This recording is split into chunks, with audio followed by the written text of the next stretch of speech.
found it I by love accident. being this close to you. I was cleaning out my phone. Me too, it feels perfect. You know that thing you do when you're procrastinating I love on you. something real? I love you too. Reorganizing apps, deleting old screenshots, that kind of productive feeling nothing. And then I accidentally hit the voicemail tab. And there it was. A message. 47 seconds long. From her. Dated almost 2 years ago. I stared at it for a long time. My thumb hovering. Not pressing play. Not deleting it either. Because I remembered exactly what was on that voicemail. I didn't need to hear it to remember. I had listened to it so many times in the first weeks after she left it, that I basically had it memorized.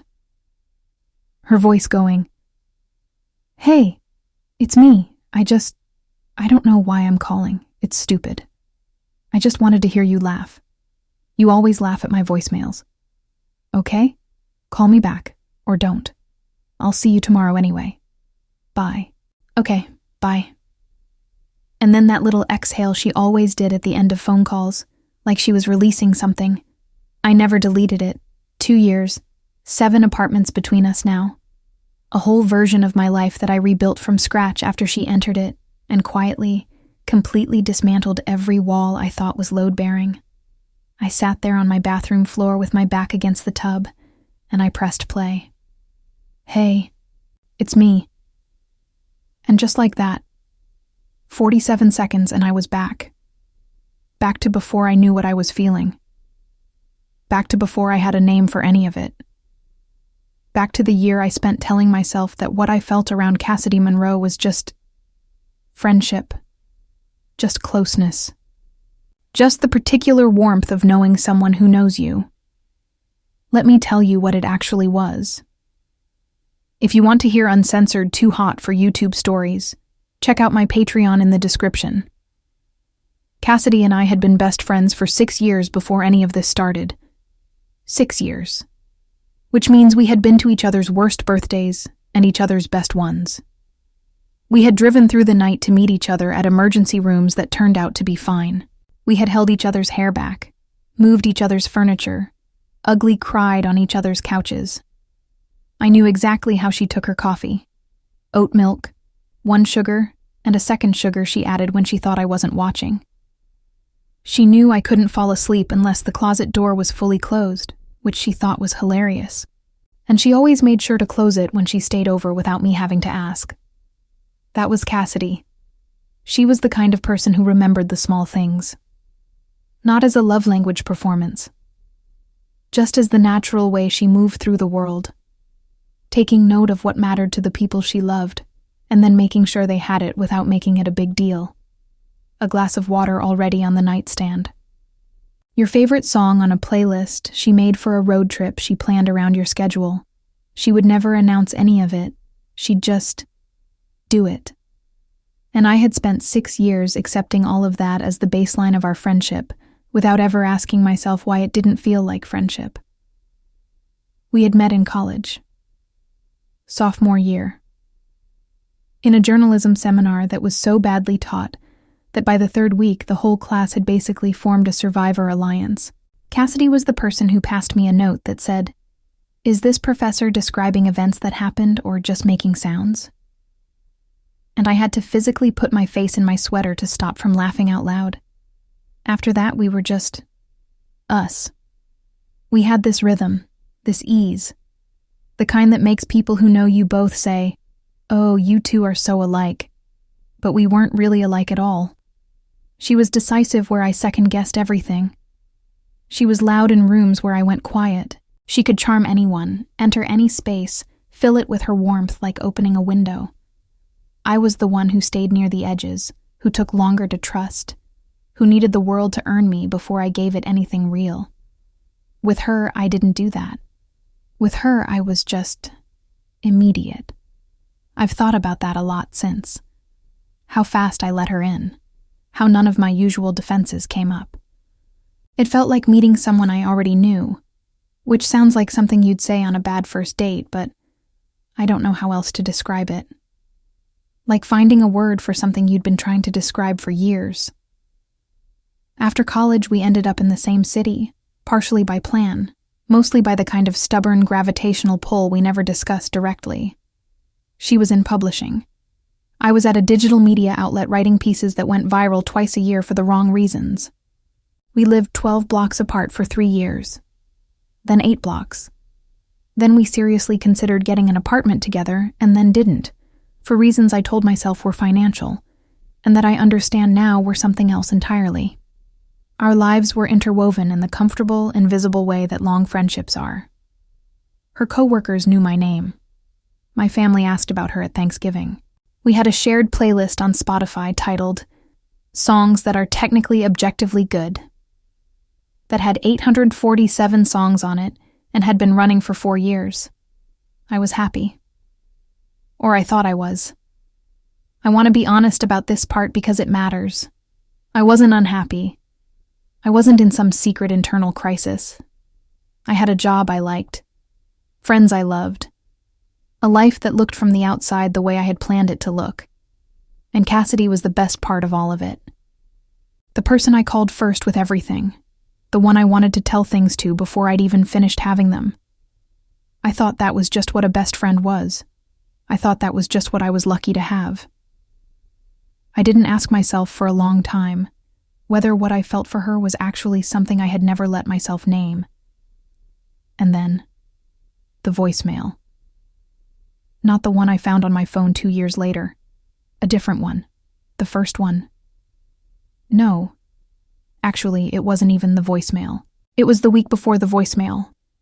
It was a Tuesday night in October, which I know because she was wearing that oversized green sweater she only wore in early fall, and we were on my couch watching something terrible on Netflix, and she fell asleep before the second episode ended.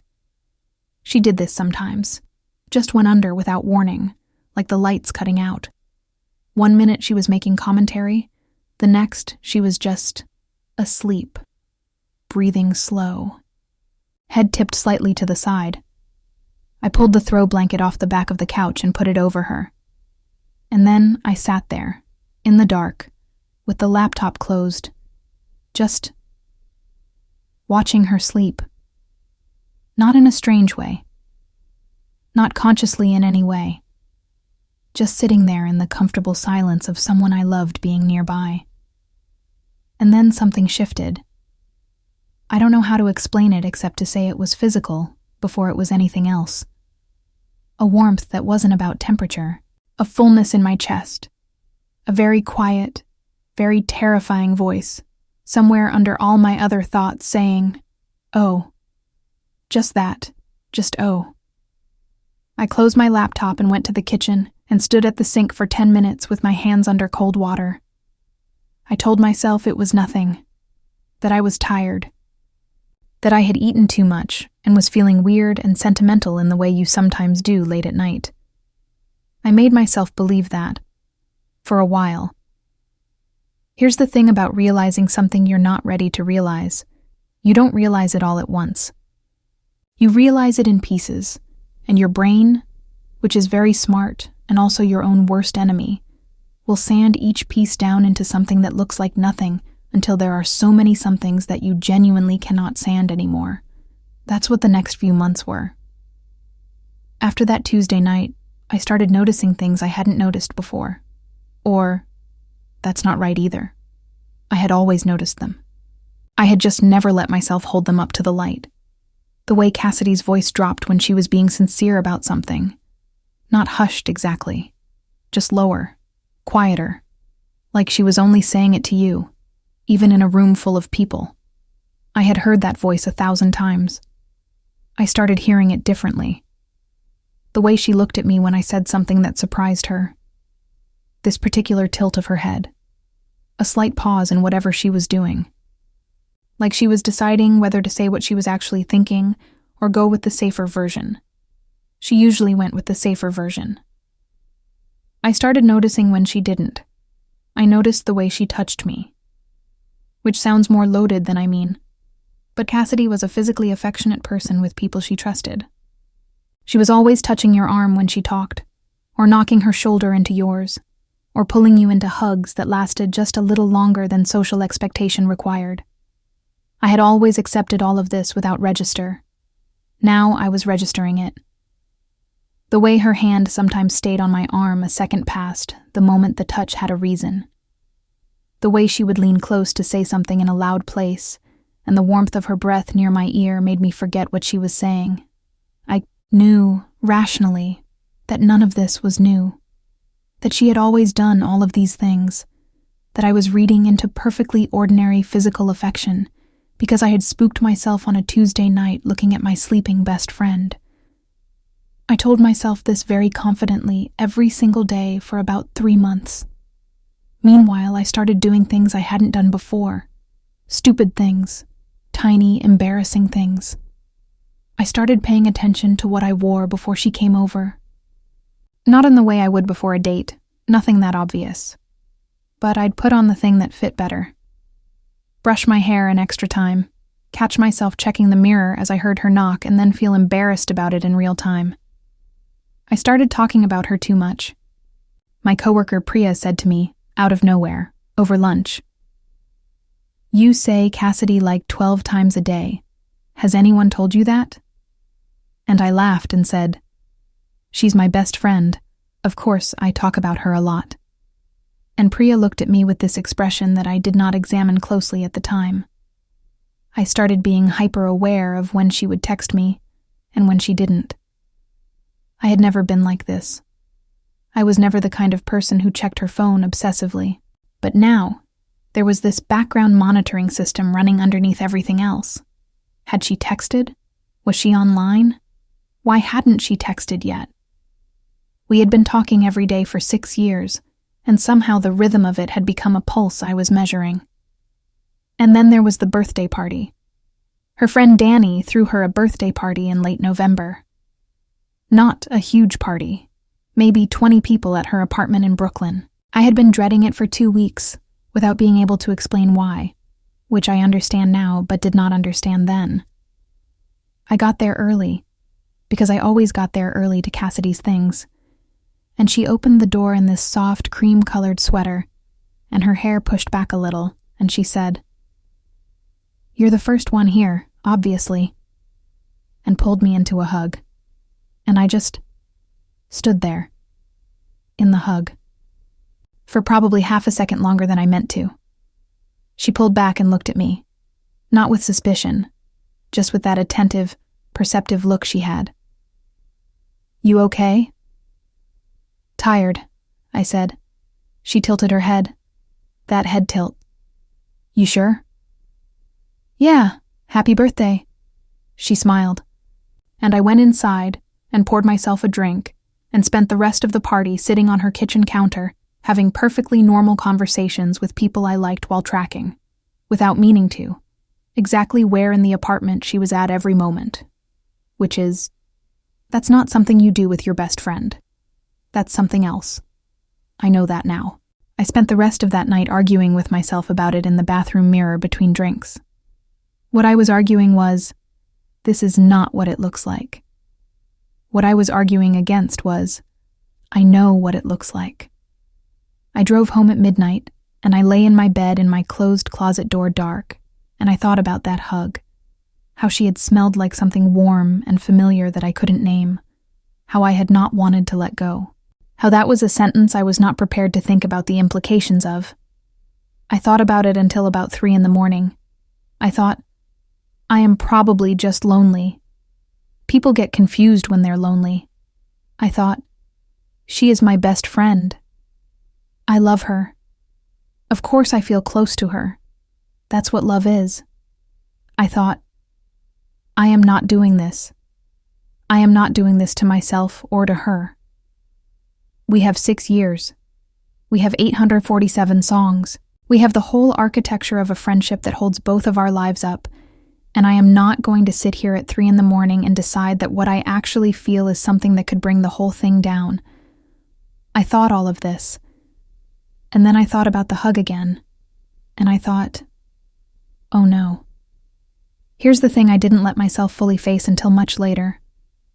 I wasn't scared because I thought it was wrong exactly. I wasn't scared in that way.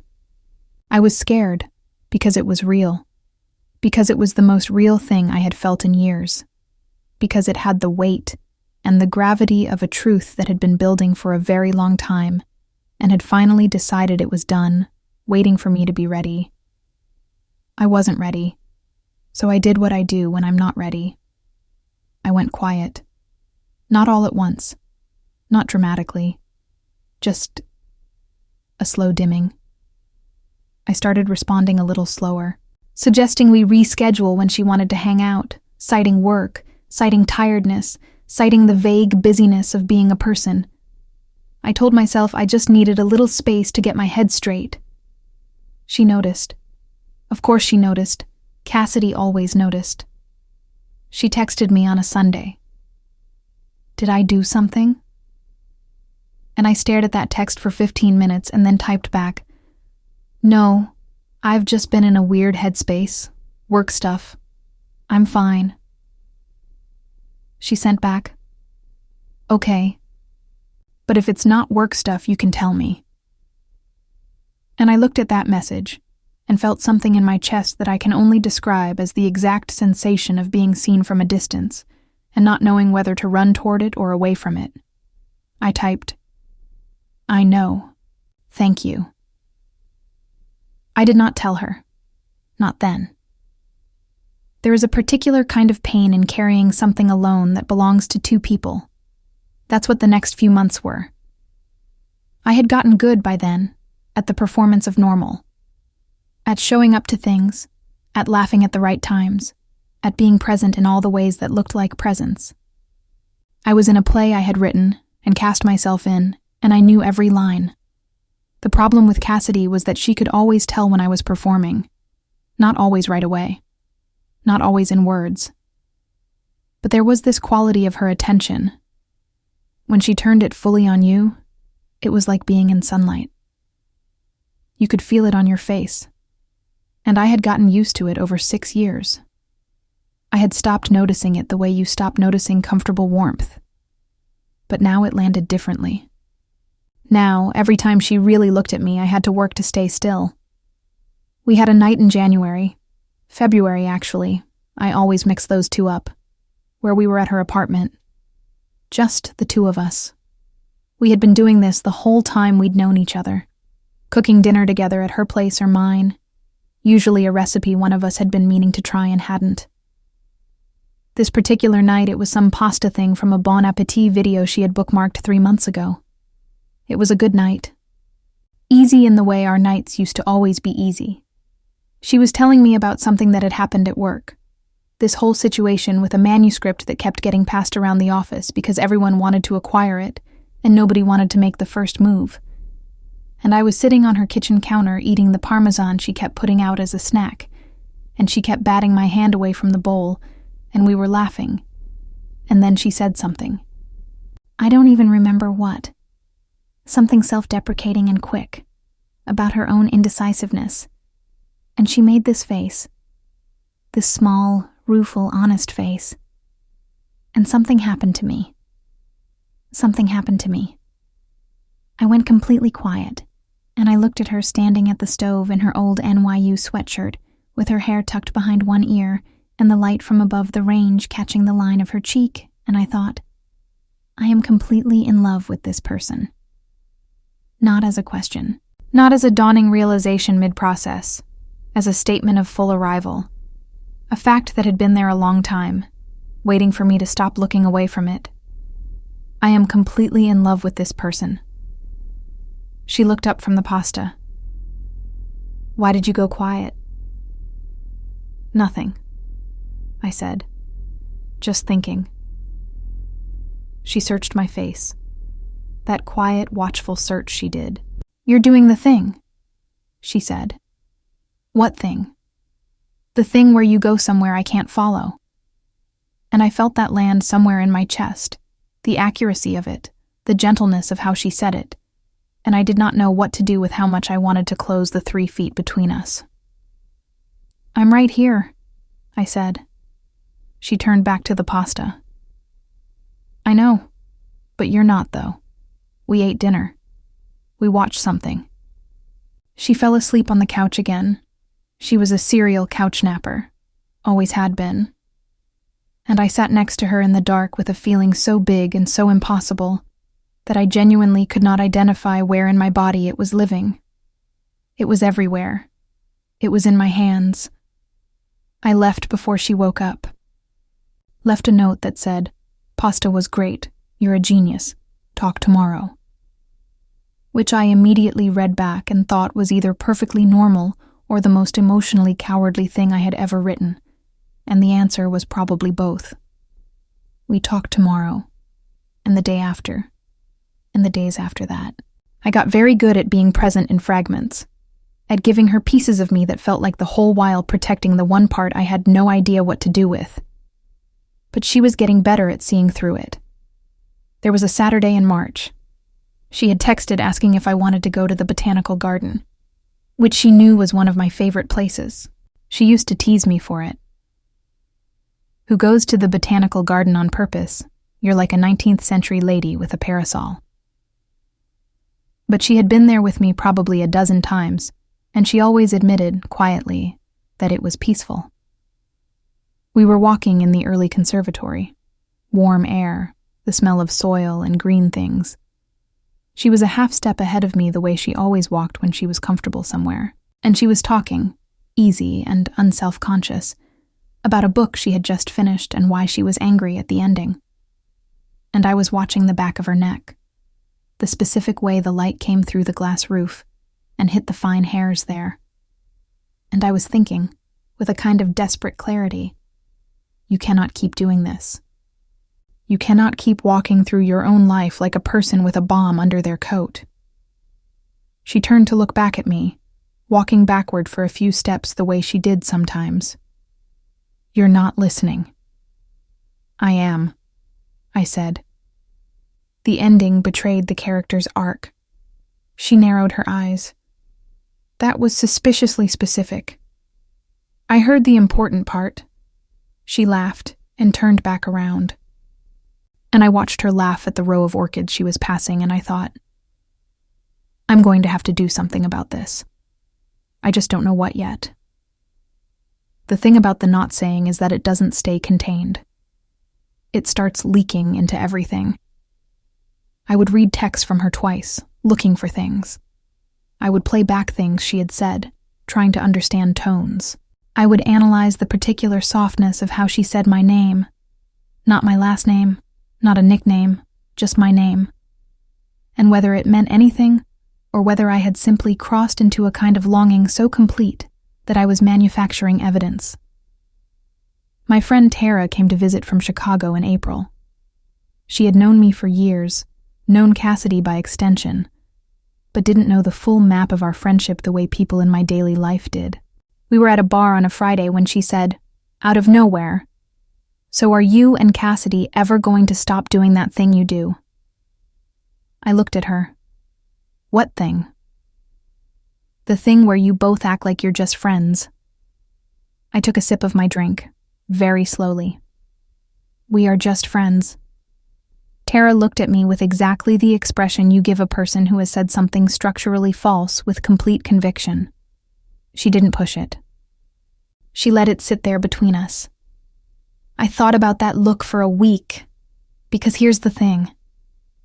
I had been so focused on what I was feeling, on managing it, on keeping it contained and out of the way, that I had barely let myself think about what she might be feeling. That felt too dangerous. If I started down that road, I didn't know where it ended. But Tara's comment cracked something open. I started thinking about the specific ways Cassidy was with me versus the specific ways she was with everyone else. How she was warm and generous with everyone in her life. That was just who she was. But there was a quality of her attention with me that was different. Not more. I don't mean more. Just different in kind. A directness. A willingness to stay in the uncomfortable question rather than deflecting. An ease that had no self-consciousness in it. I thought about a night the previous summer, before any of this started, when we were on the roof of her building after a party, just the two of us, and she had said, "I think you're the person I know best in the world. in this very matter-of-fact way, like she was reporting a fact she had recently confirmed. And I had said, "Same." And we had sat there looking at the city for a while. At the time, I had filed it under, what best friends say to each other. But I kept coming back to it in April. The quality of her voice when she said it. Not tender exactly, not romantic, just settled. Like she was saying something she had known for a long time and was no longer surprised by. I kept thinking, is it possible that she knows? Not what I feel for her, but what she feels for me. And does she not say it for the same reasons I don't say it? I didn't let myself finish that question. Because finishing it would mean I had to do something. And I didn't know yet if I was ready to do something that might change everything. The irony is that by not saying anything, I was already changing everything. The friendship was shifting. Not breaking, but bending under the weight of what I was holding. She could feel me holding something. I could feel her letting me hold it, for now, waiting. She left a voicemail one night in May. I had missed her call. I was in the bath, actually, which felt cosmically ironic in retrospect. And she left a message.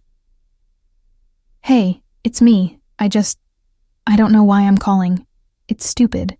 I just wanted to hear you laugh. You always laugh at my voicemails. Okay. Call me back. Or don't. I'll see you tomorrow anyway. Bye." "Okay, bye." I listened to it 4 times. I just wanted to hear you laugh. I sat on my bathroom floor and I pressed the heels of my hands against my eyes, and I thought about 6 years, about 847 songs, about the weight of everything I hadn't said and everything she hadn't said, and the terrible, impossible, irreversible nature of the fact that I was in love with my best friend, and I had no idea what to do about it. And the worst part was that I was starting to think I was going to have to do something. Because I couldn't keep doing this. I couldn't keep walking around with this. It was too heavy. It was taking up too much room. It was making me someone I didn't recognize.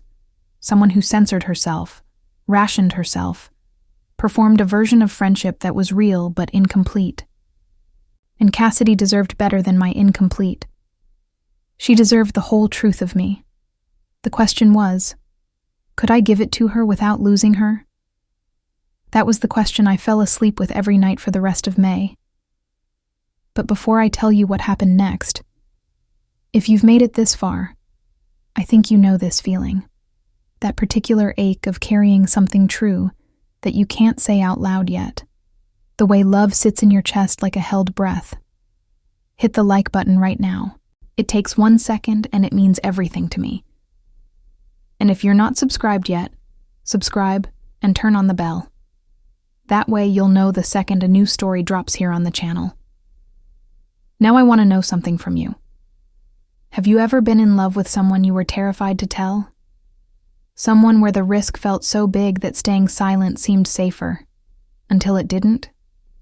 Tell me in the comments. I read every single one. And tell me where you're watching from. I give every city a heart. Okay. Back to what happened. It happened in June, which, if you've been tracking the timeline, means I had been carrying this for the better part of 8 months. 8 months. I want you to sit with that number for a moment. 8 months of knowing something true about yourself and choosing day after day not to say it. I had gotten so good at the not saying that I had started to wonder if I could just do it indefinitely. If there was a version of my life where I kept this thing inside and it just stayed contained, became part of the furniture, became just a fact about myself that I lived with privately, the way people live with all kinds of private facts. I understand now that this was not a plan. This was just fear wearing the costume of a plan. The weekend that broke it open was not dramatic. It didn't involve a crisis or a confrontation, or a storm in the literal or metaphorical sense. It involved a trip to a farmer's market, a thermos of coffee, and a dog. Specifically, the dog belonged to Cassidy's neighbor, who had asked her to walk it on Saturday morning while she was out of town. Cassidy had texted me, "Want to come walk a dog I don't own? I have coffee." And I had said yes, because I always said yes to her, and because I had been practicing being normal around her, and I thought I was getting better at it. The dog was a medium-sized golden mix named Biscuit, who was absolutely losing his mind at every pigeon. We were walking through the park near the farmer's market. Cassidy with the leash, me with the thermos, Biscuit absolutely not listening to either of us. It was one of those early June days that is so precisely perfectly nice that it almost feels deliberate.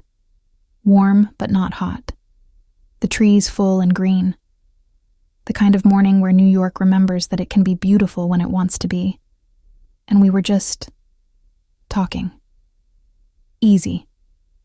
The way we used to always talk before I started monitoring myself. She was telling me about this author she'd been having email correspondence with, a 70-year-old woman in Vermont who was writing her third novel and was deeply suspicious of every edit Cassidy suggested, but also clearly delighted by the arguments. She was doing impressions of the author's emails, and they were genuinely funny, and I was laughing for real, and Biscuit was sitting on someone's foot. And then Cassidy stopped walking. Not for any external reason. She just stopped. In the middle of the path, holding the leash, looking at me. "What?" I said. "There you are," she said. I looked at her. "What?" "You've been gone for 8 months and you've been standing right in front of me the whole time." She tilted her head. Her voice was quiet. "I've been waiting for you to come back." I didn't say anything. I stood there in the morning light, with the thermos in my hands, and my heart somewhere in the vicinity of my throat. And I didn't say anything. "You don't have to tell me what it is," she said, and then more quietly, "Unless you want to." I looked at her face. The complete, unhurried patience of it. The fact that she had been watching me disappear into myself for 8 months, and had not pushed, had not pressured, had just been there, steady, waiting, the way she always was. I thought about the voicemail. "I just wanted to hear you laugh." I thought about the birthday hug, the February kitchen, the March orchids. I thought about 8 months of holding my breath, and something in me, something that had been braced against itself for a very long time, let go. "I don't know how to say this without it changing things," I said. She didn't flinch. She didn't look scared. She just looked at me with that steady, direct, early morning face and said, "Maybe things should change." Biscuit sat down on the path between us and sneezed. I laughed. I couldn't help it. It was the most Biscuit timing of all time, and she laughed too. And for a moment it was just the two of us laughing in the park over a dog who had absolutely no idea he was present at the most important conversation of my adult life. And then the laugh faded, and I looked at her, and I said, "I think I've been in love with you for a really long time, and I have no idea what to do with that." There it was, 23 words. After 8 months and 6 years and 47 seconds of voicemail. 23 words. She was very still for a moment. Her expression didn't do what I was afraid it would do. It didn't close. It didn't go careful and distant in the way expressions do when someone is preparing to let you down gently. She just absorbed it, breathed it in, the way she did with things that mattered. Then she said, "I was starting to think I imagined it." 4 words. I stood there. Imagined what? My voice was not entirely level. That you felt it too. I stared at her. How long? She looked at me with this expression that was half exasperation and half the most tender thing I had ever seen on a human face. How long have I known? Or how long have I been waiting for you to figure it out? Both, I said. Either. She looked up at the sky briefly, the way she did when she was calculating. A while, she said. A really long while. I thought about Tara, about Priya, about the 12 times a day I apparently said Cassidy's name, about everyone who had seen this from the outside while I was underground with it, trying to map my way through a tunnel I couldn't name. Why didn't you say anything? I asked. Because it wasn't mine to say first. She looked at me directly. This was yours. You needed to get here yourself. I stood there in the morning in the park with the thermos and the dog and the woman I had loved for longer than I had admitted, and I felt, I don't know how to describe what I felt. Large. Like something inside me had been compressed into a very small space for a very long time and was now being allowed to be its actual size, like breathing fully for the first time after months of breathing around something. She took a step closer. So, what do you want to do with that? She asked. Not as a challenge, just as the question, the actual, real, honest question. And I thought about my careful life, my managed distances, my very successful performance of being a person who had everything under control. I thought about the version of myself who had spent 8 months trying to keep something true from mattering. I thought, I am so tired of that person.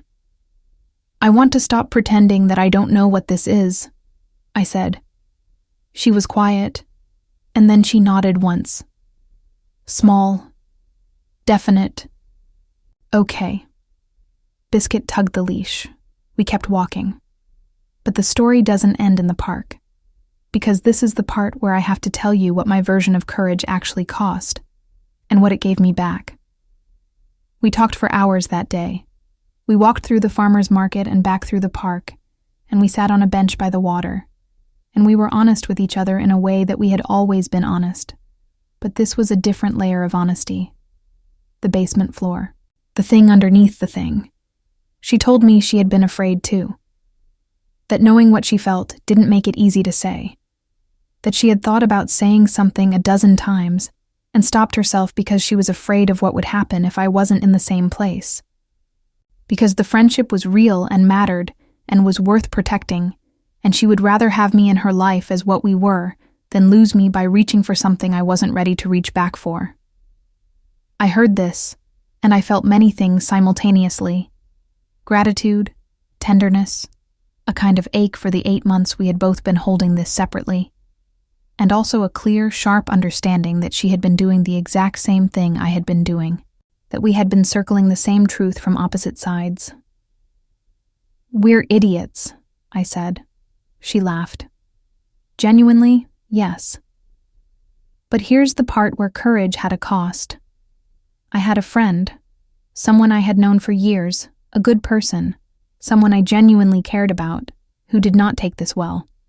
Not because she was a bad person, but because she had a very settled picture of who I was and what my life looked like. And this didn't fit inside that picture, and rather than resize the picture, she chose to distance herself from it. It hurt. I want to be honest about that. It hurt in a specific and particular way that's hard to describe, not because I was surprised exactly, but because I had known it was a possibility and had hoped it wasn't, and it was. There were other friends who came closer. There were family members who needed time. There was a conversation with my sister that started terribly and ended in the kind of tears that precede real honesty, and it was worth it, but it cost something to get there. None of that cost stopped being real. But here is also what was true. I was done disappearing. That's the thing about carrying something hidden for a long time. You don't realize until you put it down how much energy the carrying was taking. How much of me had been going toward the performance of someone who hadn't figured this out yet. How much smaller I had been making myself to fit inside an explanation of my own life that didn't include the true version. When I put it down, I got all that back. Cassidy and I did not immediately have a perfect, uncomplicated love story. Real things are never that clean. There was awkwardness. There were conversations that were harder than we expected them to be. There was figuring out what we were to each other now in the practical daily way.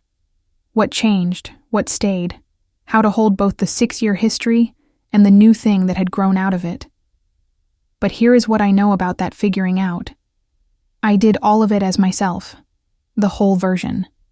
Not the managed, performed, protected version, the actual one. And she was there for the actual one, had been waiting for the actual one, had apparently been in love with the actual one for a really long time. The night we finally had what I can only describe as our first real date, though we debated this terminology extensively, because technically we had been having what functioned like dates for years. We just called them other things. She said something I've thought about a lot since. We were in her apartment, not doing anything dramatic. She was reading on the couch, and I was attempting the crossword and not succeeding, and she reached over without looking up from her book and put her hand over mine. Just her hand over my hand. Small and warm and completely without performance. I looked down at it. She didn't look up. "Stop making it a big deal," she said. "I'm not making it a big deal. You're staring at our hands. I'm doing the crossword. You have the pen pointing the wrong direction." I turned the pen around. She still didn't look up, but I felt her smile. That was it. That was the moment. Not the park, not the conversation, not the 23 words. This. A hand over a hand on a Tuesday night. The pen pointing the wrong direction. The fact that she knew exactly what I was feeling and had already decided it was fine, more than fine, that it was just us, just what we were now, as natural and unhurried as everything between us had always been when I stopped fighting it. I thought about the first time I had felt something shift, that Tuesday night on my couch, watching her sleep. How long ago that felt. How much distance I had covered between that moment and this one. How worth it every single difficult step of it was. There are people in my life who are still figuring out what to do with this version of me. There are people who surprised me, who showed up with more generosity and more curiosity than I expected. There are people who needed time and are taking it, and I am giving it, because I understand, now more than ever, that getting to a truth can take however long it needs to take. What I know is this. The people who matter found their way back. The people I couldn't carry with me, I had to let them go, and that is a real loss. I am not going to wrap it in something neat. Some losses are worth the cost of living honestly, and they are still losses. But I am here. I am whole. I am sitting in an apartment 12 blocks from where I used to live. Actually, 8 blocks now. We are apparently still bad at living far from each other, with a hand that knows mine on sight, and 847 songs that mean something new, and a voicemail I have still never deleted. I don't think I ever will.